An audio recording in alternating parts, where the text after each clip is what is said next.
So, I'm going to try and pick off where I left off in my last video. Not only did I become really involved with, being a feminist after,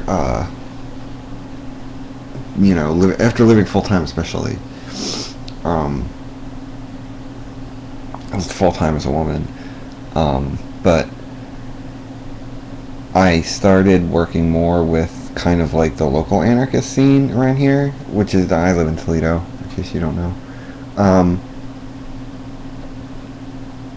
And one thing I found that kind of shocked me, because I knew maybe one or two, but maybe two people from the scene. I'd met them kind of before my transition. I'd shown up to a couple meetings and whatnot.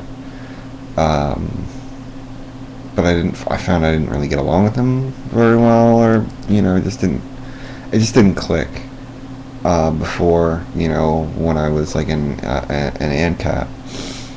But, like, now, like, given my transition, a lot of them were really warmed up to me very quickly, and just treated me great. In fact, there were most of them, by and large, I can't really even think of any exceptions within the actual anarchist community that didn't treat me all, like, wonderfully. So, and that's kind of like, it's kind of rare. It's not. It's rare, more or less. I don't want to say it's rare. It's very uncommon. Because I tend to, even now, I tend to just hang around other queer and trans people, because it's kind of a comfort zone thing, kind of like a, I don't always feel like keeping up appearances, so to speak. And it's not, it's not to say that I'm not being myself, but when I am myself a lot, people tend to judge me a lot harsher.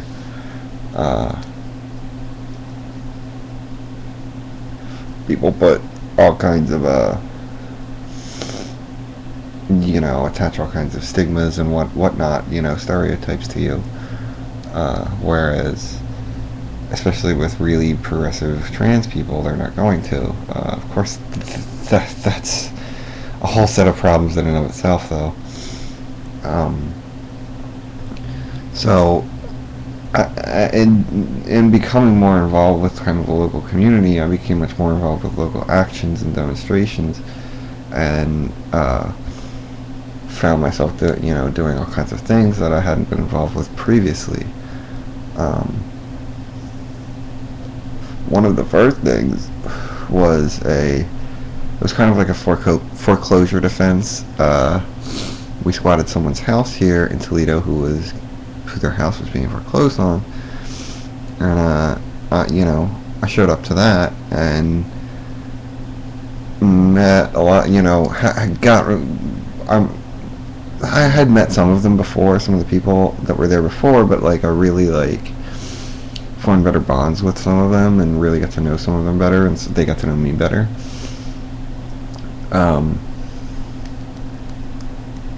So like from there, I became more involved with doing more radical actions and going to more events, which I had never done before. I had only done these YouTube videos, and it was crazy to think, like, even some of my friends noticed this in me, like, their thing was, you're not trying to save the world from your couch anymore, was what they said to me, which was true, very much true. Because one thing I had realized was that making these videos wasn't really getting me anywhere. It just, this is a cigarette, by the way. It just, like, it was good. It felt good personally to finally become actually actively participatory in things. and things that other anarchists were involved in, and meeting like a really wide array of perspectives and voices and things like that. Um, and one thing that, like, as I went out, I was immediately apprehensive to tell people that I had been an anarcho-capitalist, or even of any kind of black and gold of that strain, because it was like, I didn't know what they would think of me, because I knew that they were all the socialist anarchists. That, like, the black and red was everywhere, of course. So, like, you know. I was very selective on who I told. I mean, it's not like you automatically get into those kind of conversations with people, but like when they would come up, I would be very guarded about how I broached that subject. But I was actually pleasantly surprised with most people that I told about that I had formally thought this, and was kind of evolving my politics. I actually received from several people that, like, they're like they want, you'd be surprised, guys, they want those voices out there. You guys should get to more events. You guys really should, because these voices are like absent, and not just Tea Party protests. Christ Almighty, like, these voices are absent from real actions, like in real events. And real, anarchists get together, they have convergences, they do things, they hang out and party, like, and you guys should be a part of that too, because you're sitting here on YouTube so insistent that you belong there. Well, get there, get out, do things. Like, that's the only way that you're going to get involved, and I would very much like to see that. Like, that's another reason I wanted to come back, because, like, I think you guys need to get out and get involved.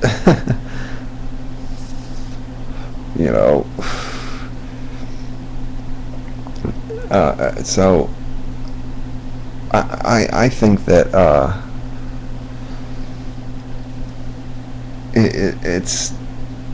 it was funny for me to all of a sudden to kind of be thrust in with a different crowd, because there I was,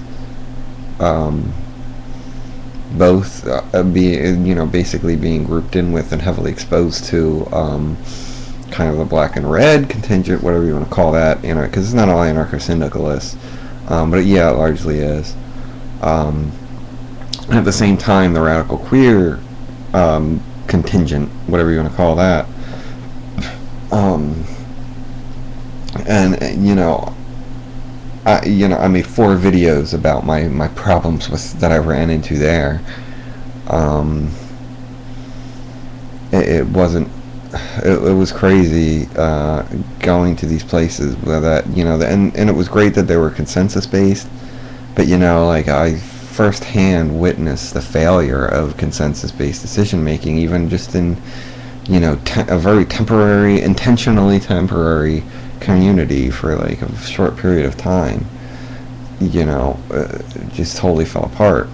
I've been a part of other collectives that weren't temporary, that were permanent or more permanent, and just still totally fell apart, because they when you let anyone just like do whatever, it like, you get people that don't care about principles, that don't care about the philosophy, that are just there to, like, do as many drugs as they can or whatever.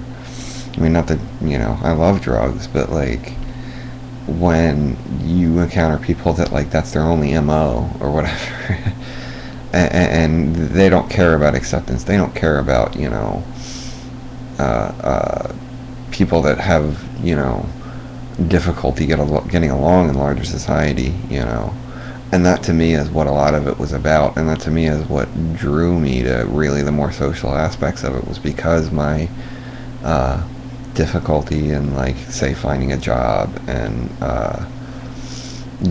getting along with my transition kind of put me there and drew me to being more social in my viewpoints.